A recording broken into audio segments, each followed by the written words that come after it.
Welcome to Impact News, and thank you for joining us, folks. I want to speak a little moment about Supreme Court Justice Brett Kavanaugh, okay?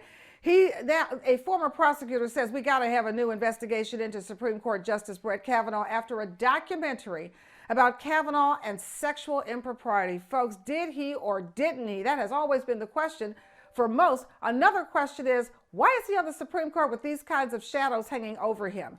All right, the former career prosecutor says there is no reason why a new investigation should not be undertaken by the Justice Department after this new documentary has been created and is airing at the Sundance Film Festival. Many have remarked on how poorly the FBI handled the approximately 5,000 tips that came in before Kavanaugh was given a lifetime appointment to the nation's highest court and proceeded to take away people's rights, women in particular. Now the documentary alleges that the FBI failed to reach out to at least 4,500 people, folks, who sent in tips about Kavanaugh's inappropriate behavior before Kavanaugh's confirmation. Apparently, those tips went right to the Trump White House, where they were disregarded. The documentary indicates where there is smoke, folks, I'm sorry, there is fire. We cannot have a justice on the United States Supreme Court, the highest court in the land, taking away women's rights when this person himself may be an abuser of women. We cannot have it. Just like we can't have a justice on the Supreme Court whose wife tried to overturn the government and he made decisions about insurrection cases that favored his wife. Folks, we got to get the Supreme Court. It's a rogue Supreme Court. We have to get it under control, whether it means adding justices or doing the proper investigation of the justices that are on there. And if it warrants it, get them off that court and get people on there who care about the country, the direction the country wants to go in, not just the direction they want to go in. I'm Carol Angela Davis. Stay with me. Well, good day. This is Carol Angela Davis, as you know, with your news from all around the neighborhood and all around the world. Folks, a former KKK headquarters, let's start there, near Dallas is being converted, good news, into an art center by a nonprofit, and the building is going to be named after Fred Rouse. He's the first lynching victim in Dallas, folks. Rouse was a black butcher. He was attacked by white union workers. They had iron bars. They were accusing him of betraying their strike. Yeah. After beating and dragging Rouse from the hospital where he was receiving treatment for the beating, the white mob lynched him in front of everyone. And of course, people brought their children to watch because that's just what this group does. They're very brutal. The 20,000 square foot building is located about a mile northwest of downtown Fort Worth. All right, Florida's Republican Governor Ron DeSantis, the man who fears black people the most, now he's so scared of us, that he's trying to ban our history from being taught in an AP African-American history course. Ron DeSantis' administration is saying the proposed course, and I quote, lacks educational value and is contrary to Florida law. Yeah, Florida doesn't allow you to teach history, Stupid Florida. Sorry, Floridians, but you need a new governor. The course was created by longtime Harvard professor and esteemed Black history scholar Henry Louis Gates. No, Ron, you're in no position to criticize Henry Louis Gates. Trust us, The Advanced Placement African American Studies course is the College Board's first new class since 2014. Folks, it covers more than 400 years of African American history, a history that Ron DeSantis clearly does not know. All right, from Texas, where a teacher reportedly gave middle school students word searches full of derogatory, these people are crazy, derogatory names and racial slurs. It happened in Killeen ISD and Rancier Middle School, where the 785 students in the school, 80 to 90% of them are Black and Hispanic. Oh yeah, it's on. The worksheets asked students to guess words based on included definitions and use them in slurs, teaching them to use the slurs in a sentence and match them with colors. The matter and the now former Rancier Middle School teacher are under investigation. All righty, here's a Black history fact check for you, folks. A Black man was central to the invention of the first helicopter. Did you know that? His name is Paul E. Williams, although there seems to be no official record, and we've seen that before, of Williams inventing the helicopter. Williams was involved in the development of the, quote, first useful helicopter. In particular, it was the Lockheed Model 186, the XH-51. Williams invented components and novel features of the helicopter that affected the entire operation of the helicopter and patented the Lockheed Model 186 on November 26, 1962. It was a compound experimental helicopter and only 3 units were built. Paul E. Williams, you should know, was born July 2nd, 1939 in Birmingham, Alabama. All right now. All right, let's move on. Let's go to the nation's capital where, remember that conservative action pact called the American Conservative Union? Oh, it's a big one, folks. A big one, folks. Well, now a 30-year-old Republican strategist is alleging that the organization's chairman, Matt Schlapp, that's the chairman's name, that this worker says Matt Schlapp fondled and groped his groin. Whoa, you can't make this stuff up. The strategist was working for Herschel Walker's Senate campaign. He says he was assigned to drive Matt Schlapp around. And he said Schlapp also asked the driver to join Schlapp in Schlapp's hotel room. Oh, yeah. The staffer reported the incident to senior campaign staff. Now, the accuser says Matt Schlapp is a sexual predator, and that is a quote from the accuser, folks. He is suing Schlapp and his wife. She's a conservative commentator and former Trump White House communications advisor. Her name is Mercedes Schlapp. You know, why is it that every time they talk about something that is so horrible and so amoral, it's always something they're doing? Why are they so scared of themselves? Oh, it's just pathetic. And while Kevin McCarthy, yeah, the Speaker of the House, by the hair of his chinny chin, literally, and while Kevin McCarthy is running around putting insurrectionists on key committee assignments and promoting QAnon and racist ideologies, the water faucets in his district, folks, they are running dry after years of drought. Constituents want him to do more. Apparently, for some residents, the water pressure drops off almost completely in the middle of the day, and the water itself, they say, is contaminated with chemicals from agriculture runoff and treated with so much chlorine that it turns black clothing gray in the wash. Yikes. Experts say the reality is that there is no more water. Folks, apparently 8,000 people in the San Joaquin Valley need thousands of gallons of water hauled in just to keep their taps flowing, and the number is growing. Throughout McCarthy's tenure, people in his region, let me just tell you now, they have spent more time than any other part of the country in exceptional drought. And folks, that is the U.S. Drought Monitor's most severe category. McCarthy has voted against bills that would address climate change and drought, including the Inflation Reduction Act and the bipartisan infrastructure law. Get it together, dude. California, really, you need to get it together and get better leadership. All right, a new study says people exposed to weed killer glyphosate have cancer biomarkers in their urine. Those biomarkers are linked to the development of cancer and other diseases, including hematologic cancers. We're talking lymphoma, myeloma, and leukemia. Glyphosate is the most heavily applied herbicide in history. We're talking both in the United States and around the world, folks. One of the best-known glyphosate-based products is Monsanto's Roundup weed killer.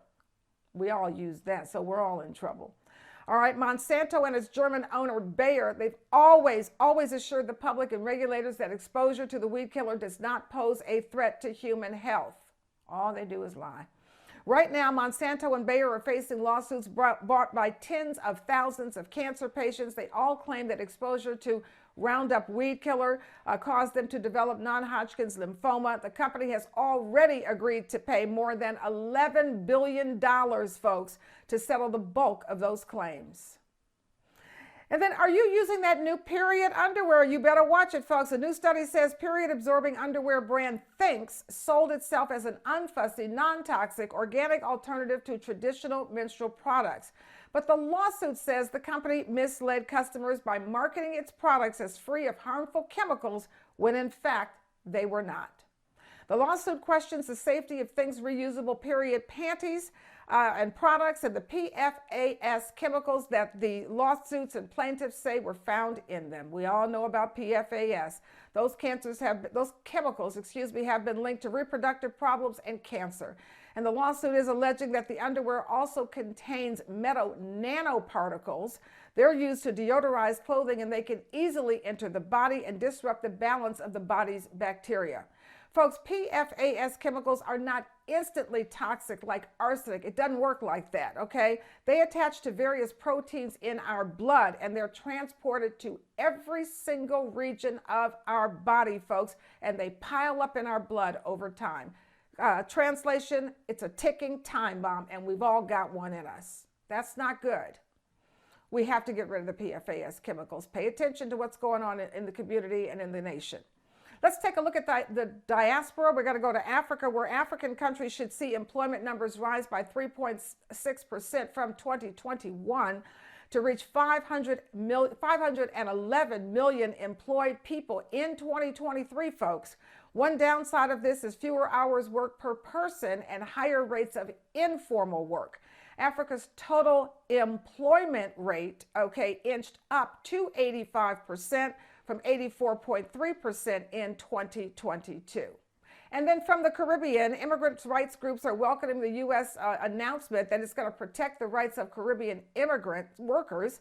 That announcement coming from the United States Department of Homeland Security, saying it's going to protect from deportation Caribbean and other immigrant workers who suffer or witness violations of their labor rights. Now, Homeland Security says the Biden administration is committed to empowering workers and improving workplace conditions by enabling all workers, including non-citizens, to assert their legal rights. Those, folks, are your stories. Stay with me. I got missing, the slay word. I've got the international report, the financial news, and Ask Dr. K. Stay with me. Oh, yes, it's time for the slay word of the week, folks. And the word this week is diaspora. D-I-A-S-P-O-R-A.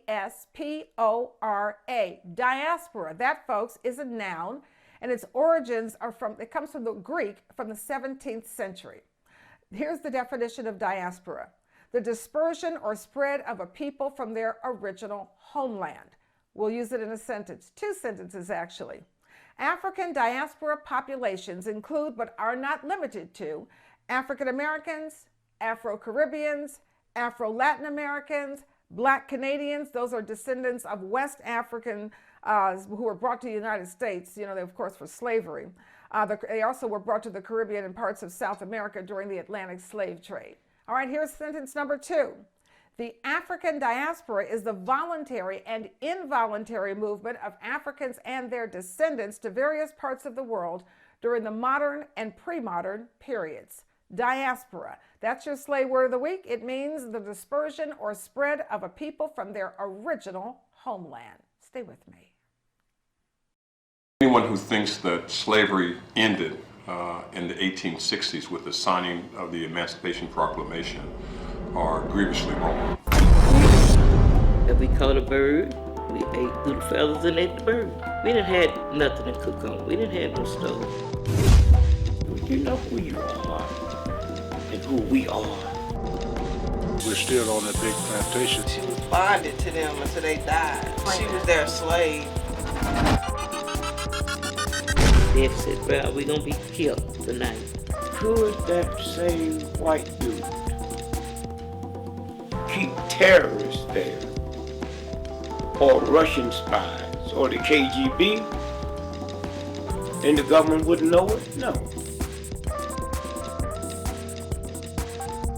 They thought I was beat so bad that I couldn't do nothing, but I did.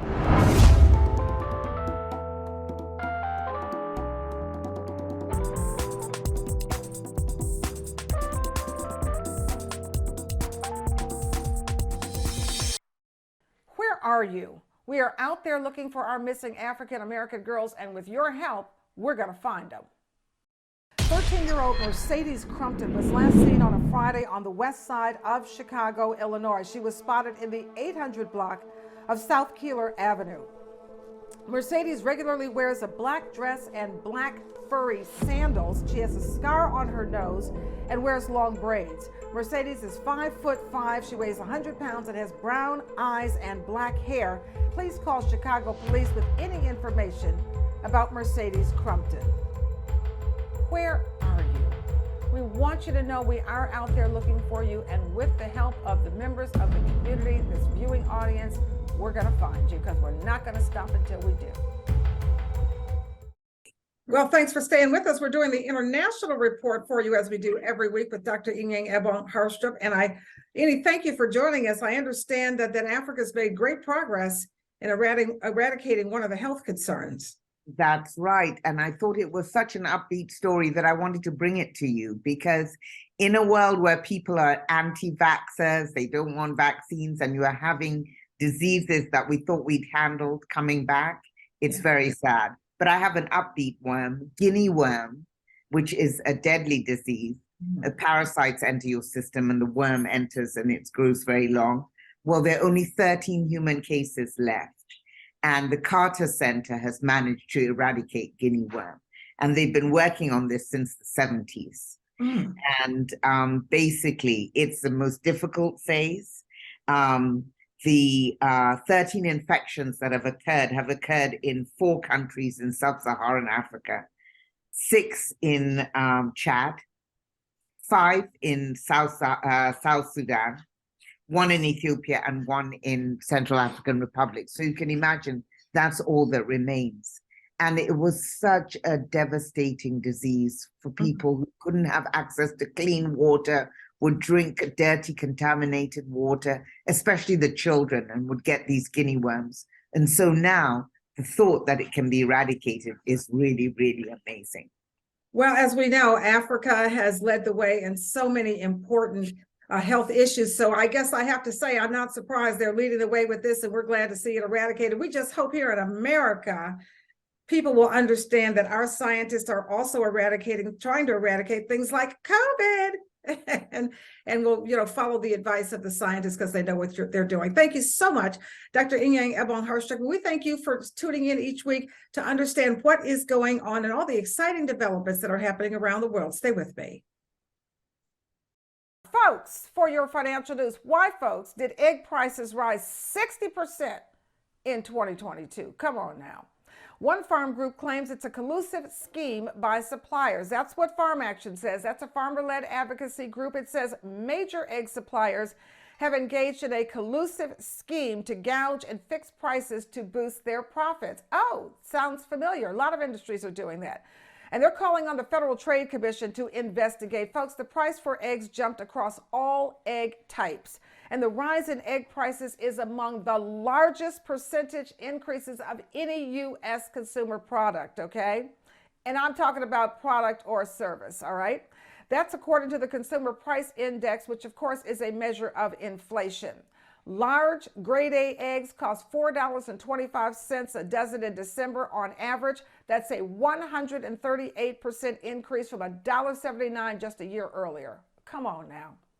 The industry narrative blames prices on a historic outbreak of bird flu, which of course is true. It has killed tens of millions of egg-laying hens, but Farm Action says this: it's just good old greed, profiteering, and foul play. They say that the producers are seeing profits reach as high as 40%. Stop it. We got to live. All right, moving on. Democratic Senator Joe Manchin of West Virginia, he says the best way to shore up Social Security is to increase the payroll taxes that the wealthy pay. Manchin says he's not for cuts to Social Security and Medicare benefits. Well, that's good news.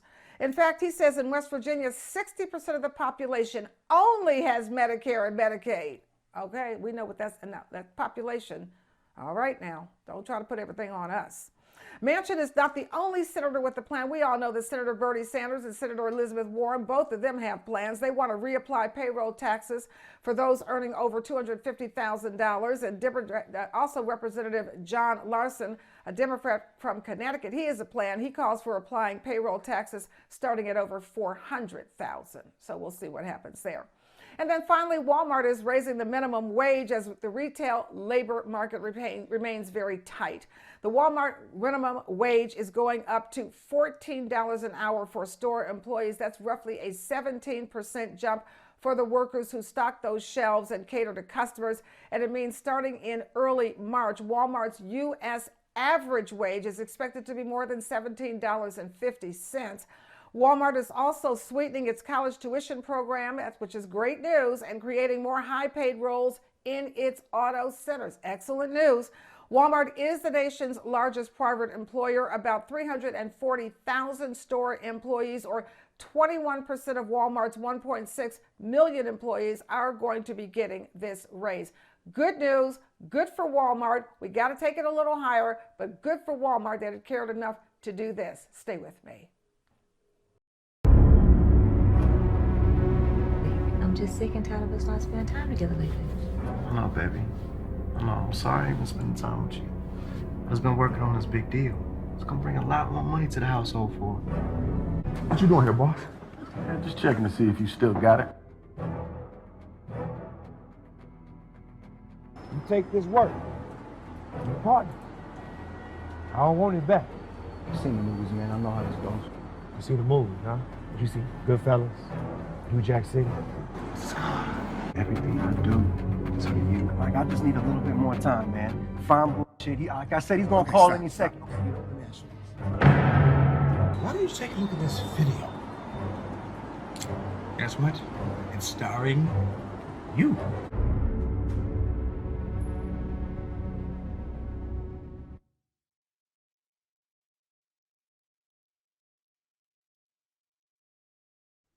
Hey, we are back, as you know, always closing out the show with your health and longevity in mind with Dr. K. Welcome, Dr. K.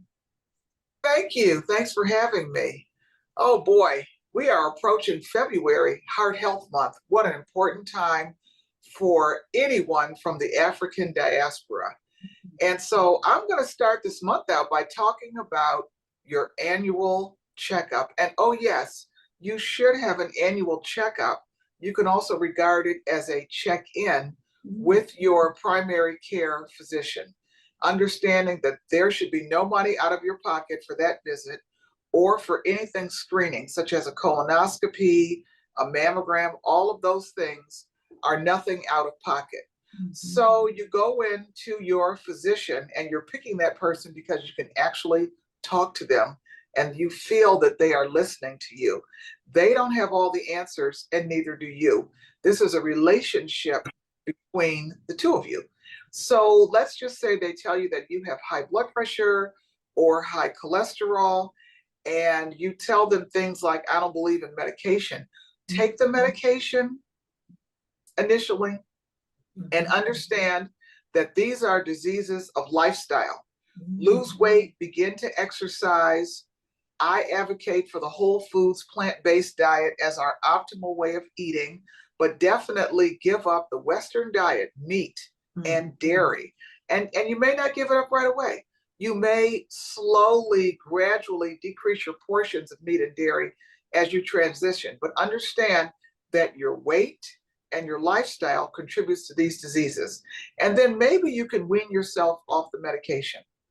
You also have to be concerned with things that you see about yourself that the doctor may not know because they're not around you all the time.